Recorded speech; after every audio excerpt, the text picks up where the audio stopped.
வணக்கம். நமக்கு என்கிற ஞானத்தையும் வேத ஜோதிட ஞானத்தையும் ஆன்மீக ஞானத்தை வழங்கிய அனைத்து குருமார்களுக்கும் நன்றி. என்ற அதே வேளையில் இது ஒரு ஜோதிட விளக்க வீடியோ விருப்பம் உள்ளவர்கள் தொடர்ந்து பார்க்கலாம். நமது 18 வியூஆர் யூடியூப் சேனலை சப்ஸ்கிரைப் பண்ணியிருக்கின்ற அனைத்து தோழர் தோழிகளுக்கும் நமது நன்றிகள். சரி, மீன ராசிக்காரர்களுக்கு 2025 எப்படி இருக்கும்? 2025 முழுமையாக ராசியில ஜென்மத்துல சனி வந்து அமரக்கூடிய ஒரு வருடமாக மீன ராசிக்காரங்களுக்கு இருக்கும். ஒரே நல்ல விஷயம் என்ன?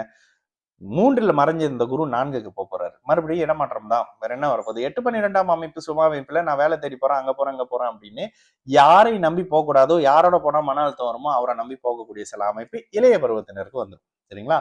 மாணவர்களுக்கு சொல்லவே வேணாம். நேரடியாக சில ஒரு மாதிரியான அமைப்பு, மன அழுத்தங்கள், படிப்பு சார்ந்த அமைப்புகள்ல ஃபோக்கஸ் பண்ண முடியாத நிலை, படித்ததை மறந்துடுற மாதிரியான அமைப்பு, நல்லா ஸ்கோர் பண்ணிக்கிட்டு இருந்தவங்க அப்படியே டல்லாகி கூட இருக்கக்கூடிய அமைப்பு, ப்ரோக்ரஸ் குறையிறது மாதிரியான சில அமைப்புகள் வந்துடும்.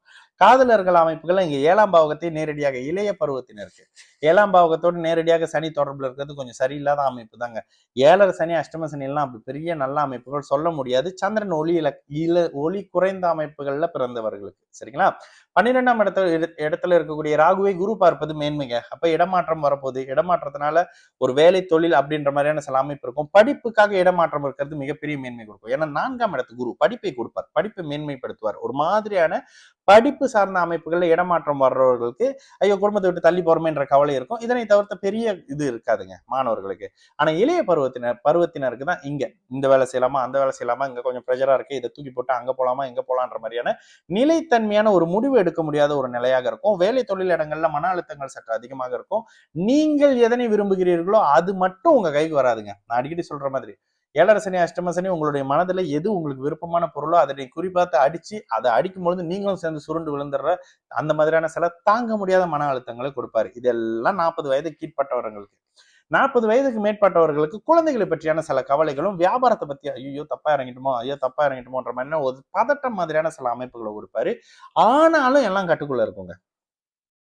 பெரியவர்களுக்கு அப்படி ஒன்றும் பெரிய மன அழுத்தங்கள் இருக்காது. என்ன இருக்கும் அந்த கதை வருமான விஷயங்கள் கொஞ்சம் கவலைப்படுவீங்க. என்னடா அப்படின்னு கையில இருக்கக்கூடிய வருமானம் கொஞ்சம் செலவாக நீங்க சேர்த்து வச்சிருந்த சேமிப்பு கொஞ்சம் செலவாகக்கூடிய அமைப்பு, கால் பாதங்கள் சம்பந்தப்படுற அமைப்புகள்ல வலி இருக்கிறது, சம்பந்தம் எல்லாம் என்னதான் ட்ரீட்மெண்ட் தான் அந்த அந்த கால் வலி மட்டும் குணமடையாம இருக்கிறது.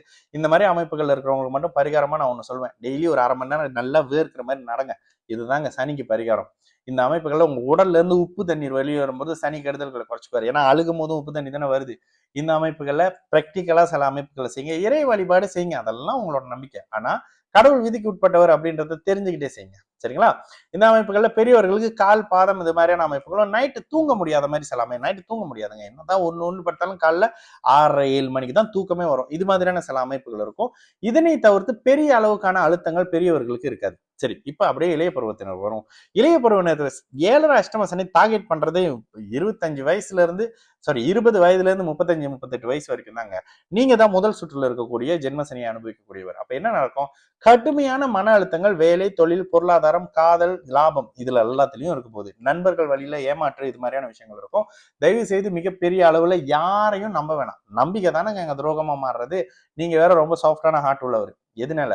உங்களோட ராசிநாதன் குரு அப்படின்றதுனால. லக்னத்தை வச்சு சொல்லல, நான் ராசி வச்சு சொல்றேன். அப்ப என்னங்க வெளுத்ததெல்லாம் பால் நினைப்பீங்க.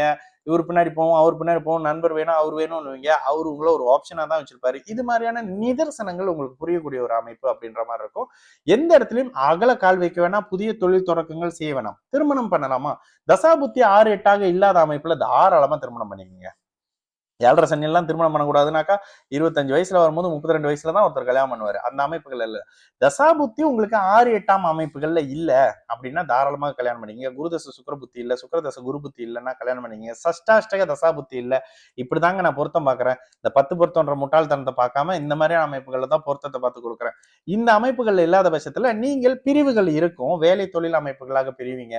8-12ஆம் தசாபுத்தி அமைப்புகள் இருந்தா கல்யாணம் பண்ணிட்டு உடனே அப்படியே சிங்கப்பூர் போறோம், ஆஸ்திரேலியா போறேன்னு சொல்லிட்டு 3 வருஷம் கழிச்சு திரும்ப வர்றது. இந்த மாதிரியான அமைப்புகள் இருக்கும். அதனால கல்யாணத்துக்கு எல்லாம் தடை இல்லை. அஷ்டம சனி தான் கல்யாணத்தை பண்ணக்கூடாது. இந்த அமைப்புகள்ல மிகப்பெரிய கெடு பலன்கள். திருமணம் சார்ந்த அமைப்புகள் இல்ல. குழந்தைகளை எதிர்பார்த்து காத்துட்டு இருக்கீங்கன்னா கொஞ்ச நாள் அப்படி ஒரு என்னடா அப்படின்ற மாதிரியான ஒரு பயம் பதட்ட மாதிரியான இருக்கும். அதே போய் மெடிக்கலா பண்ணிக்கிற மாதிரி இருக்கும். இது சார்ந்த அமைப்புகள் இருக்கும். மிக முக்கியமாக மத்திம வயதுல இருக்கக்கூடிய இளைய பருவத்தினர், குறிப்பாக மாணவர்கள். இந்த மாணவர்களை மட்டும் நான் அழுத்தி சொல்வேன். சொல்றதுக்கு யாரும் இல்லைங்க. இதுக்கப்புறம் நான் சொல்றேன். உங்களுடைய குழந்தைகளுக்கு மீனராசியாக இருக்கிறாங்க, சிம்மராசியா இருக்கிறாங்க, கன்னிராசி, மேஷ ராசியாக இருக்கிறாங்கனாக்கா தயவு செய்து அவங்களுடைய கிரக நிலைகளை கொஞ்சம் பார்த்துங்க, கூகுள் பண்ணி பார்த்துங்க. கூகுளில் சுக்கிர தசையோ, சுக்கிரனோடு சம்பந்தப்பட்டிருக்கக்கூடிய தசையோ, சுக்கிரன் வீட்டோட சம்பந்தப்பட்டிருக்கக்கூடிய தசையோ 3, 7, 11ஆம் அமைப்பு, 12ஆம் அமைப்புல இருக்கக்கூடிய தசைகள் தாம்பத்தியத்தை கொடுக்கும். தயவு செய்து பெற்றோர்களே இதை புரிஞ்சுக்கங்க. ஓகேங்களா? அப்ப காதல் அஷ்டம சனி ஜென்ம சனி இல்லை, யாரா வேணாலும் இருக்கணும். இந்த வீடியோ பார்க்குறவங்க பெரியவர்களோ தாத்தாவோ பாட்டியோ யாரா இருங்க, உங்களுடைய ஜென்ம சனி அஷ்டம சனியில தான் கற்பை இழந்திருப்பீங்க. ஓகேங்களா? அதை அடிச்சு சொல்லலாம். இதான் சொல்றேனே, ஜோசியம் சயின்ஸ் அந்த மாதிரியான அமைப்புகள் இருக்கும். முதல் முறை எப்போ ஒருத்தர் கற்பை இழந்தார், இந்த அமைப்புல தான் இருக்கும். அதனால குழந்தைகள், பெண் குழந்தைகள் வச்சிருக்கிறவங்க, வேற ஒருத்தரின் பாதுகாப்புல வச்சிருக்கிறவங்க எல்லாம் தயவு செய்து சற்று கவனமாக இருங்க. யாரையும் நம்ப வேண்டாம் 3ஆம் தரப்பினருக்கு அப்படின்னு சொல்லிடுறேன். தயவு செய்து எல்லா வகையிலும் பாதுகாப்பா இருங்க. யாரையும் நம்ப வேண்டாம், யாரையுமே நம்ப வேண்டாம். பெற்றோர், தாய், குழந்தைகள் நீங்க மட்டும்தான் குடும்பம்ன்றதை நினைவில் வச்சுங்க. இல்லைங்க அவர்கிட்ட விட்டேன், தாத்தாட்ட விட்டேன், மாமாட்ட விட்டேன், இந்த விஷயம்லாம் வேணாம். சரிங்களா? இவ்வளவுதான் என்னால் பொதுவெளியில் சொல்ல முடியும். நல்லது நடக்கும். எல்லோரும் நல்லா இருப்போம். வணக்கம்.